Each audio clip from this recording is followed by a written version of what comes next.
Okay, we're going to get started. Welcome to a debate about transparency. What is wrong with a little transparency? I'm particularly excited for this session. The question of transparency is one of the most important that we'll tackle at Unrig. We're going to hold about 20 minutes, 15 minutes at the end for Q&A. Our fabulous Unrig volunteers are going to be walking up and down this aisle and this aisle. We're going to use a note card system. So please, if you have a question, write it on a note card and pass it to the center. And our volunteers will collect them, and in the end, I will pass them over to our moderator. It's a 60-minute session. Please take a moment to silence your cell phones. And if you are going to be on your phones in the panel, which we hope you aren't, please make sure to use the hashtag #UnrigTheSystem to anything you post online. So we're going to get started. It is my privilege to introduce our moderator for this session, Professor Lawrence Lessig, Professor of Law and Leadership at Harvard Law School, as well as the President of Equal Citizens.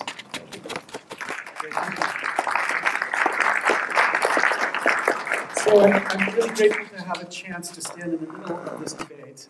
I find that people on my side of the political spectrum take for granted the goodness and transparency. I found that quite viscerally when I wrote an article titled "Against Transparency," and my inbox was filled with very unpleasant emails from people who thought I had been swallowed by the dark forces. But I think there's a lot of interesting questions to untangle in the transparency debate. And so I'm grateful for this opportunity because we have actually two really interesting perspectives that will be offered. I'm thinking of it as counter the presumption. The way we're going to lay this out is I'm going to ask each of them to lay out a distinctive argument, and then we're going to have a response to that distinctive argument, and I'll tweak the questions a little bit, and then we'll see where it goes. So the two people who are going to lay out the counter-presumptive argument, we'll start with Shelby from ALEC, and I'll ask you to lay out the privacy point. Sure. Hello, is this on? Yes. My name is Shelby Emmett. I am the director of the Center to Protect Free Speech at the American Legislative Exchange Council. For those that don't know, ALEC, or acronym, we're basically a membership organizations that work directly with state lawmakers. So if those of you that are very, very involved in politics and you know who your members of Congress are in D.C., but you don't know who's on your appropriations committee or your judiciary committee in your home state, that is a problem.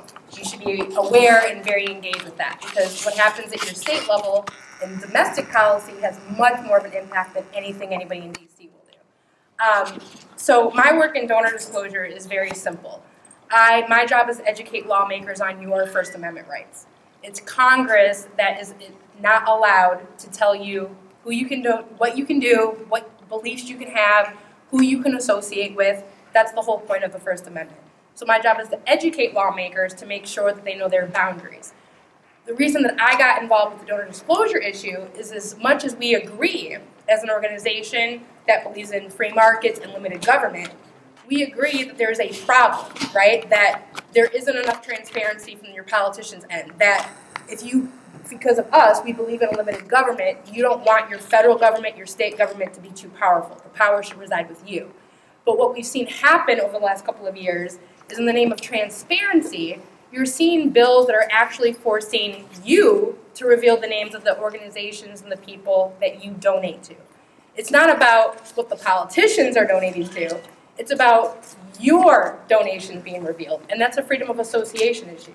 And as much as I personally, as a minority woman, as a conservative, believe in transparency and free speech, I'm also terrified of a big government entity that's out to intimidate and harass and stop people from using their voice.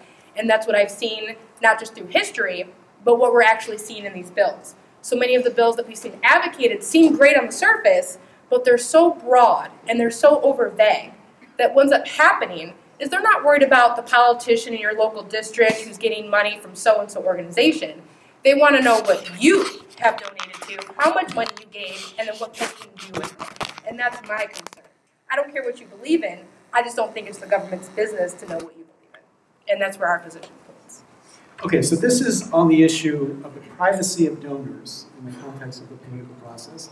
A very different counter-transparency debate is about transparency inside the political process. And James has been at this Congressional Research Institute doing extraordinary work unleashing information about that dynamic that I think you're going to lay out in a pretty powerful presentation here. Hi. I'll let you read my bio. I work in Boston. Professor there at Congress in Brentwood Valley.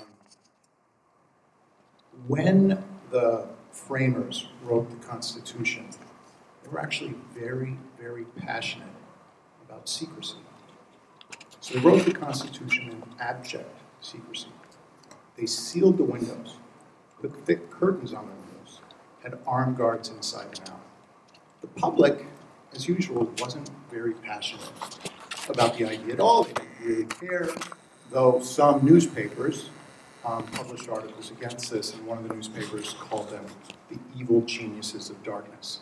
The framers don't have a lot on record on this. They were terrified, actually, to talk about this because they're trying to build a government for the people. And yet here they are in the most important moment. They're keeping the people out. And so Alexander Hamilton only writes what he wrote about this under a pseudonym. Again, terrified to speak about it publicly, he writes under the name Amicus. And he said, had the conventions been open, factions would have ruined the process. And he's very clear in the Federalist Papers. He means factions as lobbyists, as special interests. So he claims that if the system was left open, lobbyists would have destroyed the process. Madison, ever thoughtful, looked at it in a very different way, and he too agreed, though, that had the sessions been open, no Constitution would have ever come out. And people quote Madison often as being a transparency advocate. That quote is misplaced. It's talking about public education. His quotes on it come from a year before he died, which is about 50 years later. And he said that members working in public would be terrified of negotiating across the aisle because you've spoken publicly on the idea, and if you're in public, you need to hold fast that idea because the people go, oh, he's changing his mind, or he's asking questions, or he doesn't understand. In closed sessions, you can say, oh, what is that word? What is the bill we're talking about? You can negotiate deals. In open sessions, people hardline. And we see this in every piece of data throughout history. Now, so the sessions and committees were closed, and the rooms, if you go to Philadelphia and visit, you understand because the committee rooms are so tiny, the very first ones, and even the following ones in New York and then in Washington.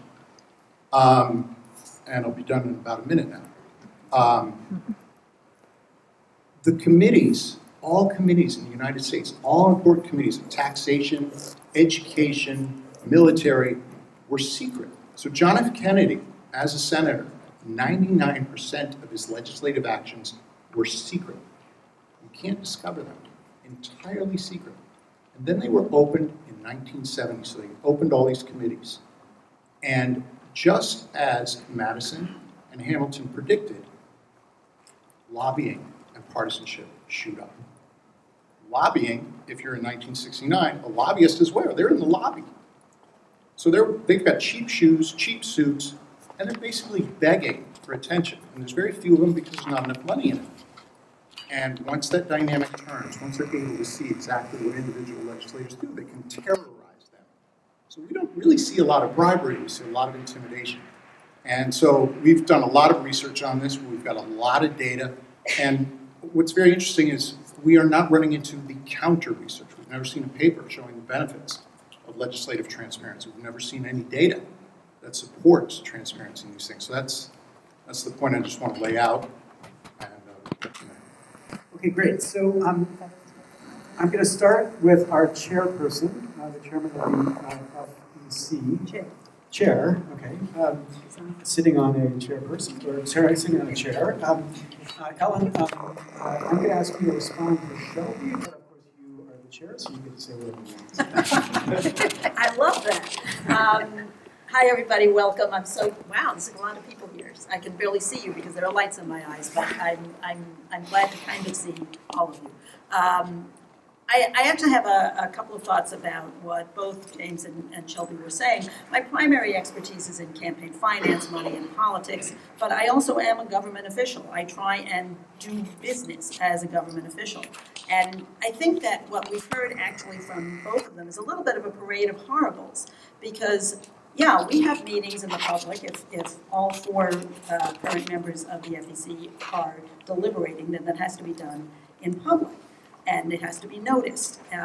If we have opportunities to meet in closed session, but there are specific rules around that.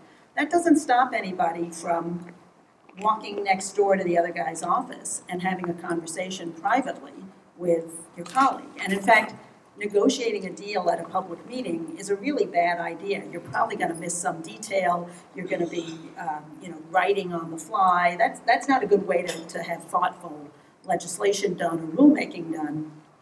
It's all done in advance behind the scenes. And then people come out in public and they explain what they're doing, because the public has a right to know who's doing what and why. So as long as, unless James is advocating that we not even reveal people's votes, wow, that's pretty extreme, because how in the world can you judge your public officials whether they're doing what you want them to do if you don't know what they're doing? On the money and politics side, I think that the public has a right to know who is trying to influence who gets elected and what gets elected. And campaign finance is at the root of, I think, virtually every decision that gets made in government. It affects everything. Now, again, the parade of horribles. Oh, what about you? What about, you don't want anybody to know what organization you're a member of how much you give. I think those kinds of concerns can be addressed through reasonable thresholds. Right now, the threshold for disclosing names of donors in the political context is $200 at the federal level. I think there's a strong argument that that's too low. At $200, you don't get a whole lot of influence. And I would be very happy to engage in a discussion about raising the bottom threshold if we had really strong rules guaranteeing that the people who are spending tens of thousands and hundreds of thousands and millions of dollars to influence who gets elected and what gets enacted, you've got a right to know who those people are. If they want to have that kind of influence on public policy, and believe me, the guys who are playing at that level, any member of Congress is going to answer their phone call. And I think you have the right to know what's going on with that. So, are you going to be playing in that league? Probably not. But there were, in the last election, I think I've got the numbers right, there were 126 donors or couple donors who... But in the process of getting to an understanding of what Congress should consider, maybe there's a reason not to insist on your rights here. So when I was at the chamber, guess who wanted to deliver the checks to the candidates? Our lobbyists. They wanted to deliver the checks. And these were checks often from front groups. Some had some disclosures, some didn't. And oftentimes companies would come to us and they'd want to make sure they could funnel money through us, and essentially legalize money laundering. So we could be that front group to protect some family-friendly brand that doesn't want to get their hands messy. So they deliver those checks, funnel in that secret money, and then when the company wants a bill to be introduced and their lobbyists write it, that same lobbyist can go back, get the bill introduced, and then, as I would say, go squeeze the votes and get, even in committee, they could text them during the committee and tell them what to say. So, I mean, that was my experience of seeing this But that's system. experience with transparency. So the question James is presenting is maybe the transparency at the committee level is encouraging a bunch of the very behavior that you're criticizing. Well, this happens, now, and it should be stopped. You should have to. I mean, you shouldn't be able to be a lobbyist and hand a bill and a check to an elected official. So we're completely agreed on that. But there's a separate. But the question that I want to press, I want to make sure I see where you are, is if it turns out that this transparency at the committee level is encouraging this kind of corrupt behavior, shouldn't we be asking the question, maybe we're not getting much from that transparency, it's costing us more than we're getting? I mean, these are our employees, the elected officials. And you're insisting on the rights again, and I'm agreeing with you on the rights. I'm asking you, given it's our right, how much of our right should we be demanding here? Because maybe this level of non-insertion of the right would be helpful. Well, who wants to go back to smoke-filled rooms? for decision making. Well, there's no smoking allowed. I do have a question about this, though, is with the comments that you've made, I agree with, but what you're referring to here are the actions from the U.S. Chamber by your own mouth was, we knew these people were doing this with our chamber in order to do this. Please raise your hand in this room if you have no idea what it is the U.S. Chamber advocates for. You all know exactly what the U.S. Chamber advocates for. You know exactly what Planned Parenthood advocates for. You know what the NRA advocates for. We know what Black Lives Matter advocates for. We know what the Tea Party Patriots advocate for. They're all the same organization. The issue that you're presenting are the internal issues that the NRA or the U.S. Chamber is deciding to do or not do. Oh, we're going to internally have our lobbyists go and do X. It has nothing to do with the government transparency. It has to do with your individual organization, a nonprofit, deciding to do those things. Now, what you're saying then is you believe what we should be doing as an entity is mandating that our government mandate that all of us disclose what it is that we're doing. But I will tell you is I don't think it's any of my business what Right, you so all you, are so doing. you changed the subject before I wanted to, so therefore I'm going to ask this question of you first here. So Ellen's point was, when somebody is giving $1 million or $10 million, we ought to have the ability to know that. Are you disagreeing with that? I'm completely disagreeing with that. You all know that I work for ALEC. You can go on my website. We believe in limited government, free markets, and federalism. There you go. It's right there. Our 990s are right there. Anything regarding campaign finance laws and regulations is right there. I was a federal lobbyist for 10 years. I can get the actual records of any time any person has asked about what I've done on Capitol Hill. I have never seen any piece of paper from any of you, anybody in America asking what Shelby Emmett, the lobbyist who worked in federal government affairs in D.C. did. The paperwork's right there. But the thing is, you already know. I think a lot of this is, we agree with the same issue. The problem is, why 10,000 and not 10,001? At what point does that dollar? Okay, but I said $1 million, and you said no. Okay, not but even why $1 $1 million? Why not $1,000,001? Okay, because if you're Mark Rich and you're giving $1 million, or families giving $10 million or $100 million, you don't have a website announcing what your policies are. You're not a public organization. You're just a person giving. And the anxiety I think people on the transparency side have is that we then don't know what the politicians are actually responding to when they're taking $1 million or indirectly taking $1 million from these particular people. Well, I will indirectly say, as someone who's actually worked on Capitol Hill for years, they really don't care. What they care about is how much motivation you guys are actually putting on your members of Congress. I was up there during the Obamacare debates. The reason that bill got shut down at the last minute before 1,700 amendments were made to it was because we got over 2.5 million calls in less than 1 hour from the Tea Party Patriots saying to stop. Had nothing to do with what the healthcare lobby was doing, which, believe me, gave 10 gazillion times more money than any individual person calling their Congress. Shelby, you know that you all have to be part of the democracy. You don't try to push back on other people who are actually part of the democracy. Okay, but Shelby, you know that that's not the rule, that's the exception. No, that is the rule, that's the reality. No, you know that the way Washington works is not that every bill is like Obamacare. Most of what happens in Washington, most people have no idea about.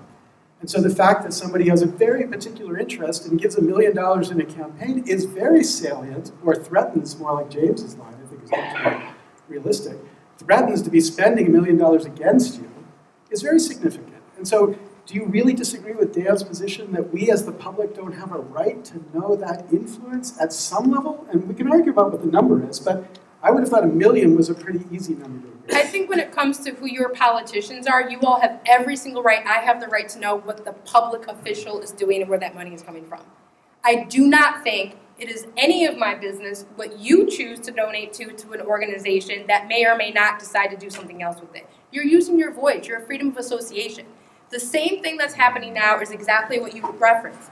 50, 60 years ago, people who looked like me tried to organize to push back on things that the government didn't like. And what did they try to do? They tried to intimidate people that looked like me so I wouldn't go and push back on it. What do you think the difference is now? Do you really honestly think that there can't be a new Jim Crow in this country? As radical as we are, do you really, really think? So Shelby, there's no more victims here. I think you're absolutely right. One of the most important original fights for privacy was in defense of people supporting African Americans in the South, absolutely. But do you really think it's necessary to take the line that there is no limit? There's no line you would agree to? in order to defend the ability of people to participate in either supporting African Americans in the South or supporting gay rights or supporting anti-gay rights movements in present-day politics? I mean, why does one follow from I will say this. So I was very involved on a free speech angle of making sure Black Lives Matter protesters knew what they needed to do and able to do it. I've also worked with politicians that thought that those people were anti-police and wanted to stop them. And so many of the bills that I've seen passed in this country or introduced in this country in the last year would completely put people who are involved with Black Lives Matter organizations vulnerable. Vulnerable, because they're fighting things that the country doesn't like. Police brutality. Oh my gosh, we can't talk about the things that make people uncomfortable, so we have to stop them. And there are people in this country dead set on doing that because they don't agree with what Black Lives Matter protesters are doing. I may not agree with everything. But what I know for a fact is that if every politician in this country and some AG has the access to the people donating to Black Lives Matter, that is going to hurt all of us, whether it's police brutality or anything else. So I notice you're not responding to what I asked you. And I'm sure the audience notices as well, so I'm interested why. What is the reason why you can't distinguish between $1 million contribution and a $100 contribution? Why can't you draw that line? I could draw the line on a campaign finance issue. I do not draw the line on a privacy, freedom of association issue. That's my question. Because at what point does my voice matter less than yours? Just because an American can only pay $100 versus someone that can cause $100, let's be honest here, everybody. Hillary Clinton spent a hell of a lot more money than Trump did, and guess who lost that election? It's not about the money in politics in and of itself. It's not. It's about more than that. And I know that frustrates people, but at the end of the day, it wasn't money at the end of the day that made Trump or Hillary the president. Okay, but here's the point. Everything else, including a very bad candidate. Right here in a second. But it's very important to distinguish between money spent in a campaign and money that candidates are dependent upon that's being given to them either directly or indirectly. And I completely agree with you that money spent in the campaign has very poor relationship to what actually will happen in many, many cases. But the problem I think we're talking about with corruption is this problem of a dependence on donors who begin to have agendas that you can't be transparent about, or that they're not being transparent about. And I think that the anxiety that you raise when you talk about $1 million donor is that it's a Mark Rich-like donor, which for those of you who are not 100 years old like I am, this was a Clinton donor who then found all sorts of special benefits from the Clintons because of these donations. And that's a kind of anxiety I think all of us should have inside of the government. Thanks. Well, I have several things to say. One is you're picking, all due respect, Shelby, you're picking on highly anomalous examples. Yes, it is true that the healthcare law was affected by citizen activism, and that's why it is totally great that all you guys are here. And I encourage you all to be, twice as active as you were before, because it does matter, it can matter. But that's not the only thing that matters, and that's not usually the way policy gets made or not made. Usually, the role of people who have a lot of money to spend is hugely important for exactly the reasons that James said. I completely agree with what James said. The role of intimidation is huge. And I'm not convinced that having the final vote versus the committee vote is going to make any difference at all in that intimidation, because at the end of the day, sooner or later, unless none of us are going to know what our politicians are doing, the lobbyists are going to know too. Now, Shelby makes a good point about Planned Parenthood and the Sierra Club and ALEC, and yeah, we know who those organizations are and likely what their membership is comprised of and what they represent. But we see also a lot of groups like Americans for a Better Tomorrow, Americans for Prosperity, Americans for Apple Pie, Americans, they're all Americans. And they all claim they're Americans, although sometimes we find out they're actually foreigners behind them, because, you have to dig in. If you don't know who's behind them, then you really don't know who's behind them. So, those organizations, somebody else I hope will carry on the fight. And that's who I would like to see us elect. So I think we'd all like to have those kind of politicians, but one thing you said that I'd like to ask James to respond to, because I think it's the essence of your research, is that you said you don't think there's a real difference between knowing at the final stage and knowing at the committee stage. But I think the whole point of your work is to say that the difference there is that one engenders a huge lobbying market and the other doesn't. Is that what the data shows? Well, yeah. When you vote on a final bill, all final bills back to 1789 been voted on. If you saw the Lincoln movie, that's the entire movie is about pressure on a public vote. And there are pressures on public votes. So even Medicaid Part D, there was a lot of intimidation and fighting over votes. But if you have a space where legislators can craft bills that leave the lobbyists out, you end up with final legislation without the lobbyists in. Okay, so you can finally vote on the final vote when they're just not there. And so you leave a record for your constituents about your position. So you're leaving a record of about 100 votes a year. We don't find any constituents following more than 5 votes a year. Right now, the amount of votes your legislator makes are over 1,000 times a year on 1 million pages of transcripts and legislation and bills. No one can read all that. And so in the committees where you're actually voting on individual lines and proposals, so who's the guy who's going to stand up in a public committee and make a proposal to go after the NRA? That's not so easy, right? And then have people vote on it. And if you speak to these legislators, you speak to them, you ask them a question. So I ask them about climate change, ask them about the NRA. If they close the door, they go, oh, they're done. We're voting secretly, they're done. They hate the NRA, right? I don't care if you're on the right or left. They really want to work on climate change. In 1970, the United States had just passed some of the toughest environmental bills in history. But there was one in 1991 that we passed, the Clean Air Amendments, that actually passed, the only powerful environmental legislation in the last 50 years. It's also the only one that was voted on in secret and conducted in closed-door sessions. We see that time and time again. Okay, then I have one more question I want to ask Shelby, building on what Dan said, then we're going to take questions that you're writing on and they're going to be handed up, and I'm going to read the ones I can read. Okay, so Dan says, Shelby, we have a right to know, and your argument is the association right says that we don't have the right to know. But I wonder whether you think the association right includes facts about the people who are doing it. So I would agree with you, and I agree with Alan, that we ought to raise the amount before you have to reveal your name. But should we be allowed to know that you work for Exxon, or you work for an oil company, or that you live in a certain place, or that you are a certain demographic? Should we be able to know the demographics about it so that we're able to say, look, the kind of people supporting her are this kind of person, and the kind of people supporting him are that kind of person? Is that something that would be okay for us to know under your conception of policy? Well, I think we need to ask what it is that you all, what do we really want to know? So if you look again what you were saying, sir, in the very beginning when we were actually talking and debating about our Constitution, that was written anonymously, and there was reasons why. So at a basic level, what we're all supposed to be taught is you should be able to deal with the argument, the idea, not the person behind the idea.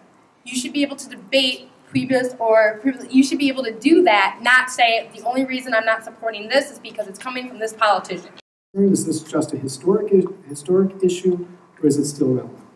Oh, unfortunately, I wish I could tell you guys it's not, but it's still relevant. I'll just give you a couple quick examples. A couple years ago, people in California decided to take up some crazy issue about gay marriage, and a man working for Mozilla decided to donate to an organization that was doing issue advocacy because he didn't support gay marriage. I think the guy's an idiot. I don't care. Marry whoever the heck you want. I want everyone to have a tax break. This guy didn't believe with my position, but donated to an organization that did it. Ends up losing his job because people didn't like the fact of what he donated to. That is a problem. This is America. I don't care if you agree with me or not. What I expect you to do is treat me like an American citizen and respect me and let the free market work itself out. But who I donate my dollars to should not result in me losing my job. That's me using my voice. Now, if I hurt you, if I'm going out and I'm actually saying what you voted for means that I should assault you and do something illegal and stop your civil rights, completely different idea. But what we're turning this into is outside of just campaign, donor, and everything else, I follow research every day where someone posts something on Facebook, someone doesn't like it, they find out where they work, they contact Bank of America because they work there, now they've lost their job. Is that really where we want to go? Is that really what we all want here? Because this is where it's going. Yeah. Right now we're looking at it as, oh, the government, we have to go after them. But I'm seeing this every day, every single day people. There was a woman a couple years ago, just fighting an issue ballot initiative in her state because the local government wanted to build a new football stadium using local government. Meetings were closed door. Do you believe more work would have happened already? It's all we see. That's all we see. As soon as the doors are closed, every legislator you talk to says the same thing. When the doors are closed, we negotiate. We work on things. And they're open, we hard line. And we get that from LDs, we get that from members. So Yeah, absolutely. I mean, they've all got children. They've got grandchildren, right? They're concerned. I had one legislator tell me, he's like, Jimmy, what do you think, we're idiots down here in the South? We get climate change. I'm from the South, so I can do the accent, right? So, I'm from Tennessee, actually. But when we talk about campaign finance, and I think it's important because the discussion's turned a little bit towards that, historically, there's one thing we know for sure. You can build all these walls, all these regulations, try and control campaign finance all these crazy ways, build all these organizations, or you can make the vote secret. Because as soon as they're voting secretly, I'll tell you how much they get in donations. There's nothing, right? And we see that historically, and we see that in evidence when things change, even recently. So I think it's very important that, there's a lot of ways to control campaign finance, but the easiest might be put a cardboard box in the legislature. Let them stick their head in and vote. Or, here's a crazy idea. What about public funding and public campaigns?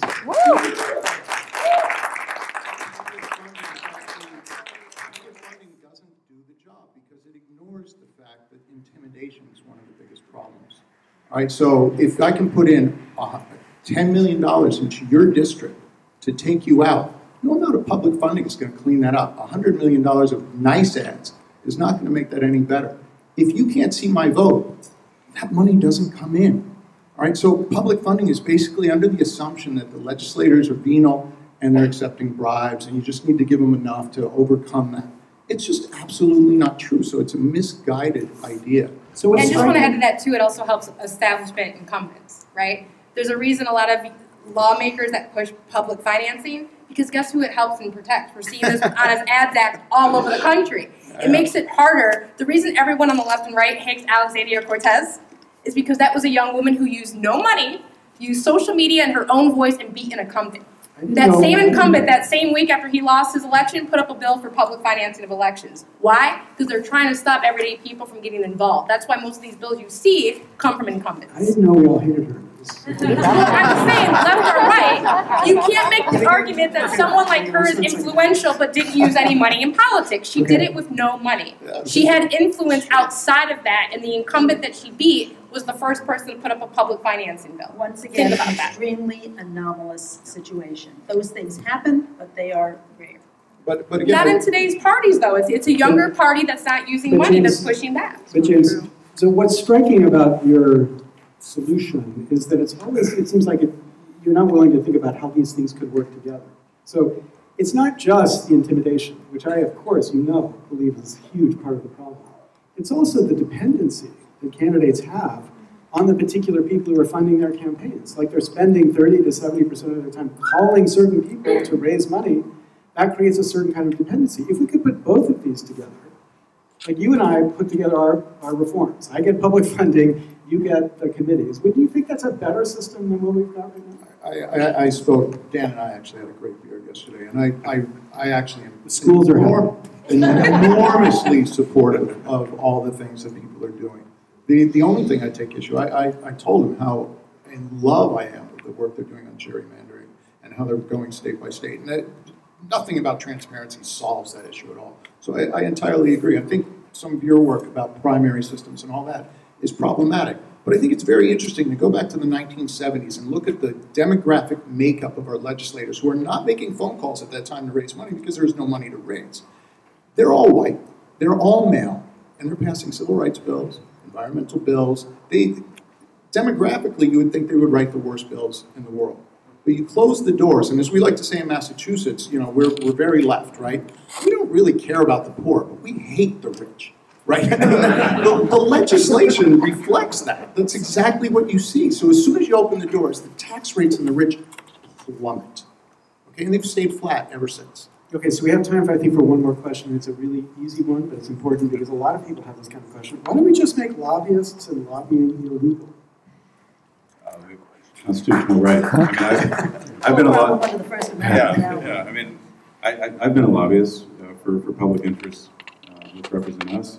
There's nothing wrong with lobbying, but I didn't hand campaign checks to legislators or bills at the same time. I don't think that should be allowed. And if you distinguish those two, that's really important. Because to the extent you think there's a problem with lobbying, which I think there is to a certain degree, it's because of the connection to money. If it's not, there's no connection to money, they're just people making arguments, and we need more of that in Washington or in every capital, not less of that. I feel fearful for the America painted from the other side here that that things are going to get better if we just close the door to close the doors on Congress and let them be private. Let billionaires and foreign interests and outside interests just flood unlimited secret money into our election system. I just don't see that being the path to getting a government that works for all of us. But one of the other problems with lobbyists is the disproportionate resources that the members of Congress have in their official duties and that the lobbyists have. So the lobbyists have tremendous resources. They draft bills, they provide information. One solution that I've seen proposed to try and counteract that is give Congress more money to hire more staff so that they can have the higher level of expertise and don't have to rely on the lobbyists. And there's one point that I wanted to make earlier. Shelby said, why should my voice count less than somebody else's? It shouldn't.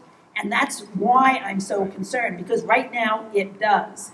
The big-time mega donors, they can call up absolutely any member of Congress and their phone calls will get returned. And me, if I call up, and I mean literally me, I regulate these guys, and I probably can't get my phone calls returned by every member of Congress, and certainly not as a normal constituent. Why do I get 2 senators and 1 representative, and mega donors have 100 senators and over 500 representatives? Why do they get all that extra representation? Why do their voices matter more than the rest of us? So I'm grateful to represent us for putting this incredible mix together for this panel. It's been an incredibly interesting conversation. Thank you to everybody for participating.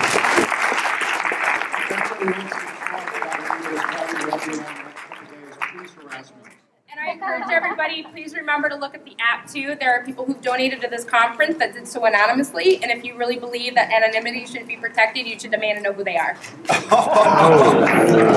Shots. Anonymity.